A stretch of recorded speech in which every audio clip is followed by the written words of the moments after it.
Are you ready to become awesomer? Hello everyone, my name is Umar. I'm your host on the No Limit Selling podcast, where industry leaders share their tips, strategy, and advice on how you can become better, stronger, faster. Just before we get started, I've got a question for you. Do you have a negative voice inside your head?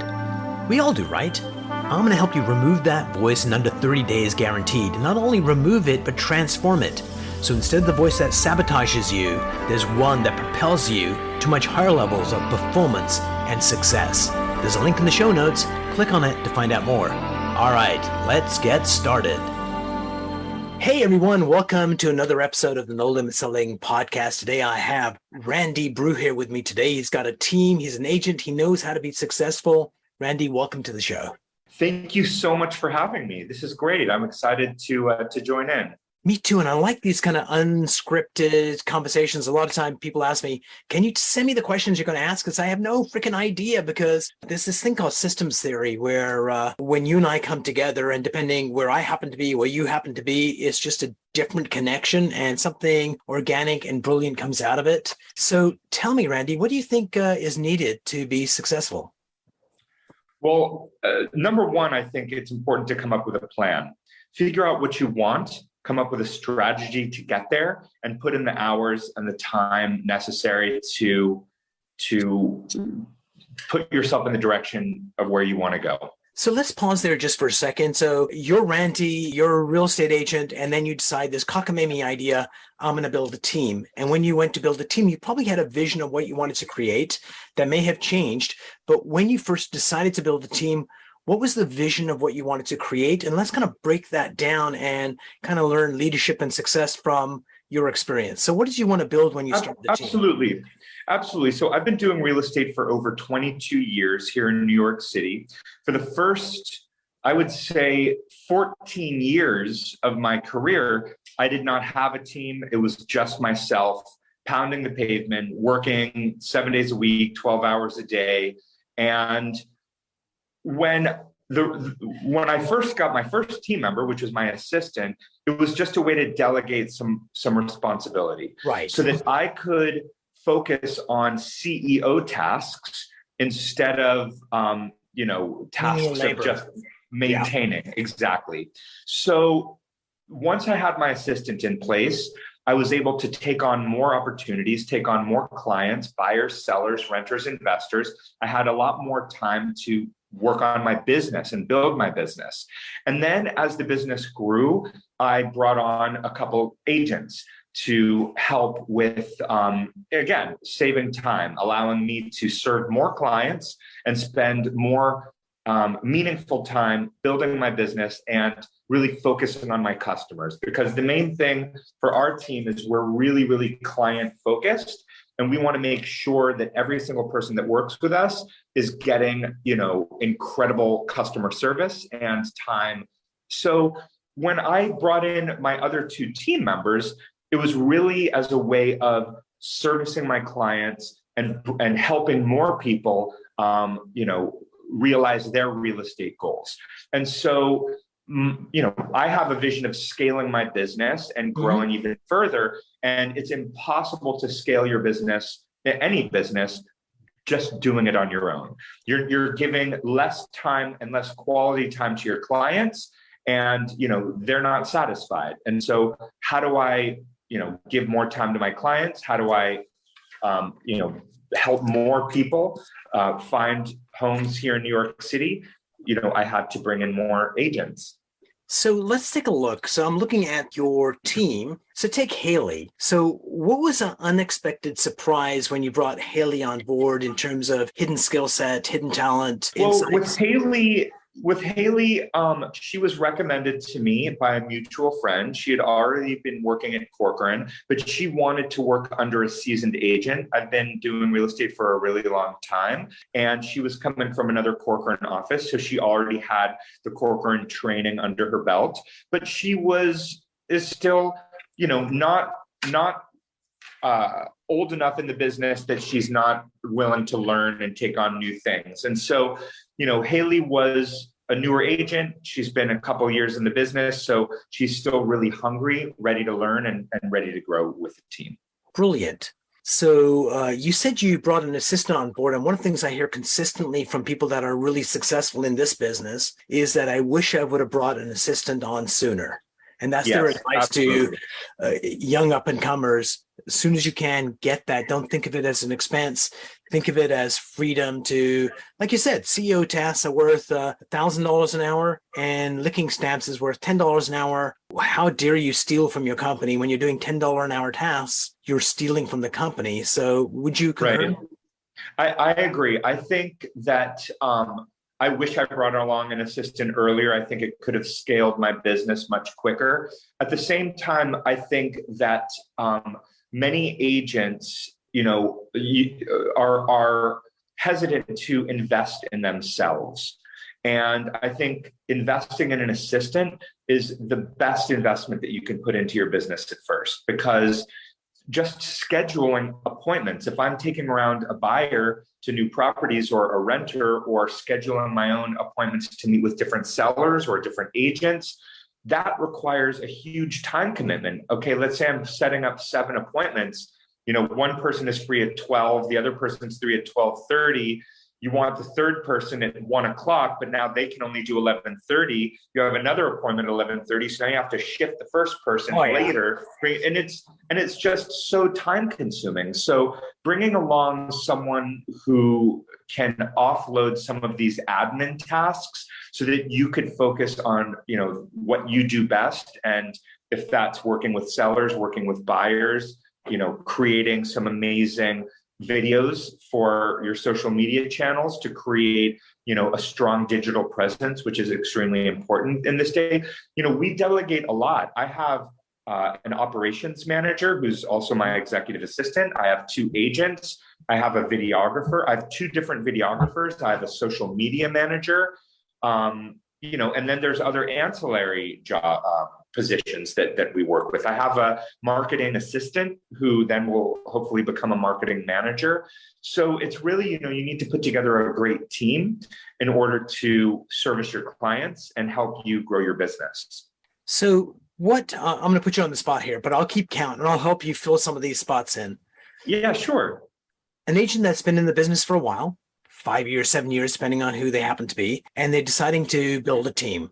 What are the 5 pieces of advice you'd give them to make that transition from solo operator with, some help to actually getting agents and building a team? So what's number one is you want to have, first of all, get an assistant and then work with that assistant to create systems. You can't bring on other agents and grow your team without systems already in place. You don't want to think of these systems while there's already other agents there. Now, when I talk about systems working with buyers, working with sellers, working with renters, investors, systems, how do we list a property? You need to have systems in place, in order to bring people on. So the first thing I would say, you want to hire a great assistant, find someone who's reliable, who's interested in operations. Mm-hmm. You want to be a great leader. You want to be a great listener and communicator. You want, like I said, systems in place so that everybody has a foundation which to grow on. Hold that thought for a minute. So on the systems that you build, they have to be living and breathing documents. So as you move along, you find more efficient ways, or there's just something that is fundamentally wrong that you didn't realize, that the circumstances have changed. And so, so living and breathing documents that just get better and better as you go. And the only other thing I'd add to it is, especially if, you're in a brokerage or even beyond, there's so many generous people in this industry that we're in that you can go and ask someone else, what's your system? And they will be more than happy to share it with you. So don't be shy to beg, borrow, and steal. One of the things that's really helped me when I started really growing is I've got a coach. I got a business coach, a real estate business coach. And I work with Tom Ferry, who is, I think the best. Never heard of him. Just kidding. He's amazing. Yeah. He's fantastic. And, he helped me come up with a business plan. You want to come up with a business plan. We also have a flow chart of every single job and each responsibility of that job. It. Well, hold stop right there. Let me just give you a applause, because getting a process and putting in a flow chart makes it easy for people to really understand how the whole thing works. So brilliant. Exactly. So look, I've been doing this a long time, and we've had some steps forward, a few steps back, a few steps forward again. And, there are some great agents who I've learned to model after. So, it's nobody wants to, or you shouldn't need to remake the wheel. Find a mentor, find someone who's doing what you want to be doing, and create a mastermind group with that person. I'm building a mastermind group right now with real estate agents all across the country that we could share ideas. I always try to come from a place of abundance instead of scarcity. When you look out your window, any window in New York City, you're looking at hundreds of other windows. I would say like every 4 windows represents an apartment, every 4 to 7 windows. There are a lot of apartments, co-ops, condos, a lot of townhouses. There's a lot of property in New York City. So I've always looked at things from how can I help? When people ask me, I don't feel, certainly everybody wants a great listing. And if I'm walking into a listing pitch and I see another, agent coming out, I feel a bit of a sense of competition because I think I'm the best agent for any listing, and, we'll do a great job. And every good professional feels that way. But at the end of the day, there is a lot of business to be had. There's millions upon millions of people who are looking for places to live here in New York City, and, come from a place of abundance and offer help, advice, insight if you can. Because I'll tell you, every single thing that you put out there comes back twofold if you're looking at things from that perspective, I think. Absolutely. And I think the thing added to that is, if you're like, I'm going to help Randy out because the universe will give something back to me, not kosher. If it's like, Randy needs help, I want to give him help. And then sometimes amazing things happen. It's just putting goodness out there, putting Absolutely. putting your personality out there. And it's like, it's not necessarily a quid pro quo. I'm not doing something for one person in order to get something in return. If you're a good salesperson, whether it's selling homes or selling, rings, whatever it is, you should be a people person. People are the best salespeople because we like people. We like helping people. It's in our DNA. And so, if you're in it for, everybody needs to have their why. They need to have their big why. And my big why are my kids. I have pictures of my kids right in front of my desk. I look at them and they're looking back at me, and I'm feeling like, ooh, I better do a good job for them today. But, I love that. Everybody needs their own big why, and come at it from a place of gratitude and abundance. And I think that then you're going to be your authentic self. People are going to know that you are having their best interests rather than your best interests. And the universe just kind of will align in a weird way. I don't mean to get too, new agey, but it's just, that's the way I think it is. Let me get new agey and tree huggy. Lately, I've been looking back at, not my best moments in my life. And I look back and what caused that is I wasn't coming from a place of love. Mm-hmm. And when I look back at each one of those, and I think that's always a good default position is in this transaction with Randy, as I'm interviewing him, am I coming from a place of love? And if I was, then my goal is to make you look like a star, baby. Yeah. Because you're a guest on my show. So my missus would do this. When we got married, she came to my house, Randy, my house is your house. Mi casa, su casa. And it was such a cop-out. And my wife's like, no. This isn't Randy's house. Randy is a guest here, and we need to make him feel special. Because what I was doing was, if you want a beer, get it yourself, is what I was really saying. And she's saying, no, right. We get a silver thing, we get Randy a beer, we make sure he's okay. And I think that's the lesson I'm learning is very much how you approach things. If you come from love, and it just changes the way you show up. Yeah, your wife is a smart woman, and I'll tell you the same. So we have a beautiful home up in the Catskills, and we bring friends all the time. And it's very much like, hey, get what you want out of the fridge. Yeah. And my wife is like, no, these are our guests. Even though they're our neighbors in New York, we see them all the time. They're here at the house. You get them a beer, you help them out, make them feel special, or else they're not going to want to come back.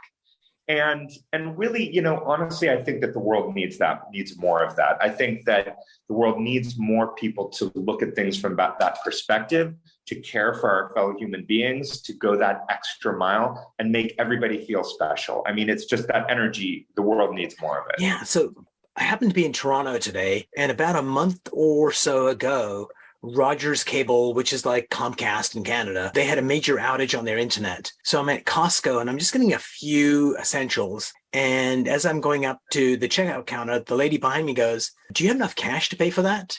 Remember, like all the credit card terminals are out. And I go, Right. "I don't have enough cash for that." She looks at what I'm buying, reaches in her wallet, gives me a $50 bill. Oh my gosh. Here's my business card. Just pay it back when you get a chance. And Wow. wow, it's like Yeah. so generous. And by the way, you'd be surprised to know that this young lady is a realtor. Oh, wow. Well, there you go. Trusted me, not knowing me. And so that's the generosity that's out there. Yeah. And just that one little tale helps a lot of people out go, "Oh my God, there's like amazing people out there." So Randy, tell me about somebody that helped you out. Might not have been in real estate, but in your life, somebody that might have come in just for a moment, just to lend a hand that was meaningful for you. That's an amazing question. And I'm going to ask just like for a moment to think of it. I mean, there's so many people. There are so many people that have offered help and assistance. I mean, everyone from, my wife hurt her calf, like jumping up and catching a Frisbee, ended up tearing her calf, just jumping 2 feet off the ground. And our entire community was bringing food over every single night for dinners for me and the kids, and for my wife as well. It's important to be part of a community that has each other's back. And that's one of the things I love about New York City. There's so many occasions. This is such a kind-hearted city. I think we get a bad rap for being so, brash and aggressive, which is absolutely true as well. But the other side of that is the warm-heartedness of this city. I remember during the blackout of 2012 or 2011, where similarly enough, everything was out. I remember there was a Pioneer supermarket right down the street from my house, and people were just taking personal they were just taking personal checks, and nobody takes personal checks anymore. Right. People were directing traffic, helping one another. I mean, I wouldn't even be where I am today if it weren't for the kindness of so many people, from aunts, uncles, family members, neighbors. We have two little kids. One is age 6 and one is age 10. And just, when the chips are down, when someone's sick, when someone needs something, that we're all there for each other. And it's impossible to pick out one instance. There's just so many instances. Absolutely. Yeah. So Randy, before we part company today, 2 questions for you. One, what specific thing makes you happy? Spreading joy. And that's why I'm so proud, appreciative of this conversation.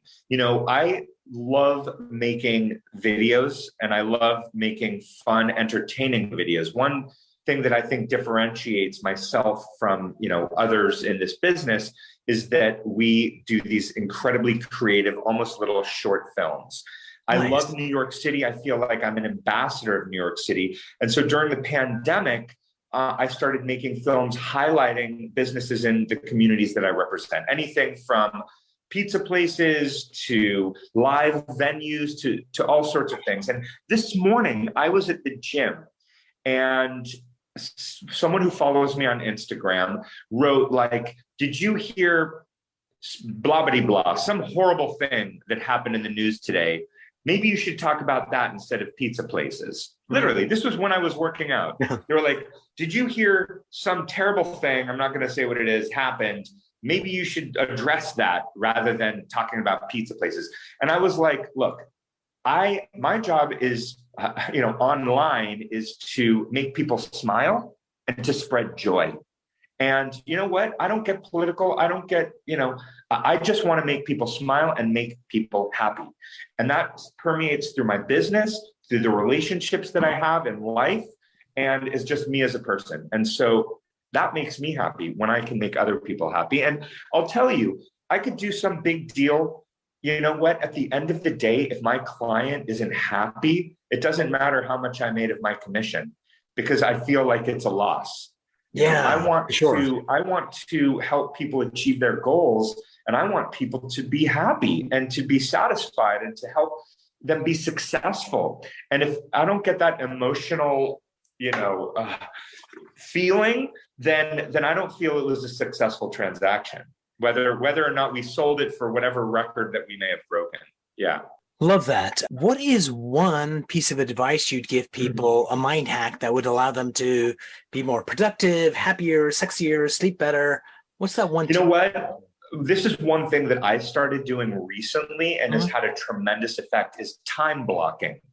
I've always been, not great at managing my time, but in the last, I would say, couple months, I've really committed to blocking out my time, setting family time aside, putting it in my schedule. Everything is in my schedule. I'm waking up. I've now woken up. I wake up at 5 a.m. I take some time to meditate. I take some time to read something that nourishes my soul or my mind. I go to work out. All of that's in my schedule. The time I take a shower and get ready for work, that's in my schedule. Going to work, everything is in my schedule. And you know what?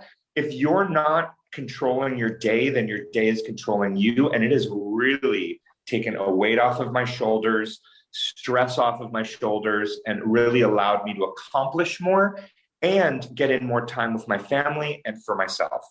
So Randy, you may find this hard to believe, but I have lost money in the past. But you know what? I can always get more money and make it better. You lose time, that's gone, baby. Yep. Tomorrow is not guaranteed. There is no guarantee that tomorrow will be here. And you know what? I'm turning 52 in a few weeks. Oh, by the way, you don't look a day over 50. Thanks. But for me, like, once I hit that 50 time, whether you can call it a midlife crisis or whatever, time becomes much more in your forefront, in front of mind. And so, how do I want my kids to remember me? How do I want my friends to remember me? How do I want to remember me? When you're looking back on your life, you want to make sure that you've had a positive impact on this planet, on the people that you love and on the people that you don't love.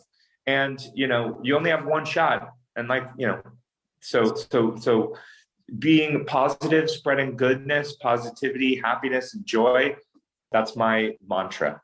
We are kindred spirits, Randy. Thank you so much for being on the show. Really, really enjoyed our conversation, and I'm looking forward to our next. I can't wait as well. Thank you so much for having me. It's been a pleasure.